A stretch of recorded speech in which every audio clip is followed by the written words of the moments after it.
If you would have told me one of the best games I'd be playing in 2020 was a 2D game made by 3 people that was a Metroidvania style game, I would have told you that you were crazy. However, after playing Hollowknight, I can say that I was possibly the crazy one who waited so long to play this game. So before we jump in a little bit, let's give a little bit more about what Hollowknight is. It's a 2D Metroidvania platformer game that has an emphasis on combat and of course that old school difficulty. Like before, I will be talking about this game in a few different areas between the plot, gameplay, music, sound design, and bugs. Get it? Because this game is all about bugs and glitches. Be sure to hit that like button and subscribe to the channel to show your support. I'd greatly appreciate it. So let's start off with the story of Hollowknight. The player arrives at the ruin of the Hollowness and soon enters the town of Dirtmouth. Kind of like a home base for some of the residents who do not fight other bugs or creatures. Throughout the game, you will learn that some time ago, the king of Hollowness once tried to use a power known as the Void to contain a terrible infection from destroying the entire kingdom. The vessel became known as the Hollowknight, and it was going to be the one to contain the infection and ended up bonding with the king, thus no longer becoming a suitable vessel. So apparently, it's up to us to end this threat once and for all. That's a good chunk of the plot, and we don't want to go in too much into the details because I don't want to ruin the story for you, because this game is interesting in the fact that it doesn't really give you all the details up front. However, as you explore and talk to NPCs, you learn what has happened to the king with so much flavor text that even your insolence levels are going to jump through the roof. And this is actually a very interesting style on how to do storytelling because it incentivizes and encourages you to go to explore and talk to familiar people you encounter on your journey. So the gameplay, I'm going to be spending a good chunk of my time here, mostly because this is where I feel the game really shines. Again, Hollowknight is a 2D Metroidvania platformer that is known for its difficulty. At the start of the jump, you can merely only jump and do a slash, either being up, down, left, right. However, as you play through the game and explore the insanely huge map of the entire kingdom, and then some, you'll find across new power-ups that will literally change the game and make it so much more enjoyable. From the double jump, new nail attacks at your command, new soul attacks that provide a new range of attacks, the ability to grip on walls. Trust me, this is a huge game changer. This game does a fantastic job of rewarding the player for exploring and pursuing the game through landscapes and bosses, and these power-ups are definitely needed to go through the kingdom and all the diverse locations. I've never not had a situation where a power-up never came up at least a few times, so knowing the time and energy I invested in getting all of them have not been for naught feels pretty good. And to be honest, exploring this whole game is frustrating yet a delightful bliss. This game is hard. Like, really hard.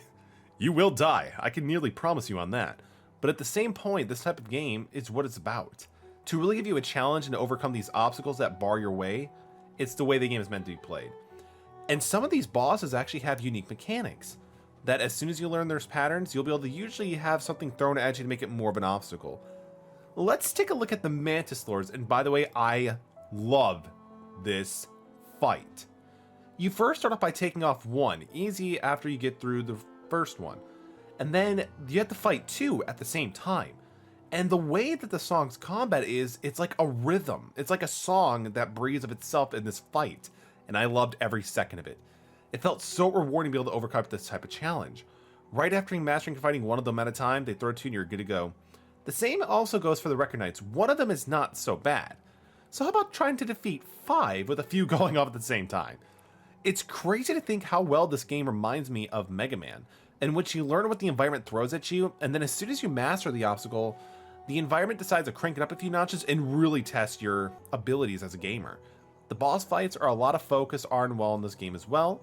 You'll find yourself having to face off a wide variety of boss types, each with their own strengths and weaknesses. These dynamics in video games keep me going, where it keeps changing up, keeps feeling fresh with the new boss fights. Gives each boss its own identity and depth, and that keeps you wanting to see what else is heading your way. This wouldn't be a Hollowknight without talking about the Grubs, though. I mean, look at these guys, they're so adorable! Another thing I love about the play lies within the charms and notches. Charms are small attachments you can equip for more health, and a variety of these guys is key to having a fun Hollowknight playthrough, because the customization is on point. Sometimes when you're facing off against a boss, you'll find yourself rather having faster healing versus the ability to dash downwards. So having the option to change up your notches for when it's needed when a bench is nearby can seriously save you. And don't forget, secret charge combinations exist, which means and encourages you to explore and experiment with your arsenal. One more thing I want to address about the gameplay though, Without a guide or knowing where and when to go, it can be quite frustrating due to the grand scope of the game, especially for those who may not be used to Metroidvania-like games, and again, this is pretty much my first Metroidvania game, yet I still loved it.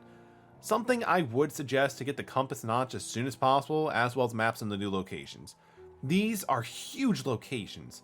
Find the benches ASAP, and of course, the sweet, sweet stag stations.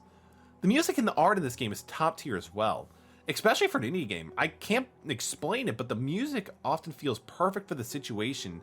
Go to Dirtmouth, where the city feels full of despair and emptiness, and the music emulates that really well through choice of instrumentation. Closing your eyes and exploring the City of Tears, the music really reminds me of the sensation of a rainy day as tears stream down your face after battling through some tough times. The music and sound direction for the boss fights are also robust and ready to take on the world. All this provides such an atmospheric game and really adds to the experience. Heck, I can see myself just listening to the game soundtrack when I want some light listening to. The art now, I just love it. Considering myself not a huge bug fan, I love the design of nearly all the creatures in this game. The vessel design is simple, yet memorable, and invokes a lot of curiosity. Hell, like, all the locations inspire this as well, some as Crystal Peaks, Deep Nest, Royal Waterways, and of course, the City of Tears, some of my favorite locations. All the enemies follow a similar theme to the main character, but have enough differences to set them apart and look appealing. And again, I've never seen so much cuteness of Grubs in my life. I love it, I love it. This game is full of bugs, not gonna lie. Literally, bugs everywhere. But, you know, still much more manageable than what I played in Samurai Jack. But as for glitches, nah.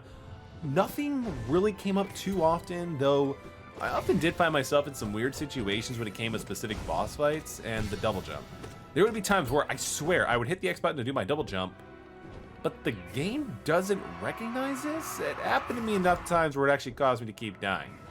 Was this a programming issue, or was this a player issue? Yes? No? Probably both, I don't know.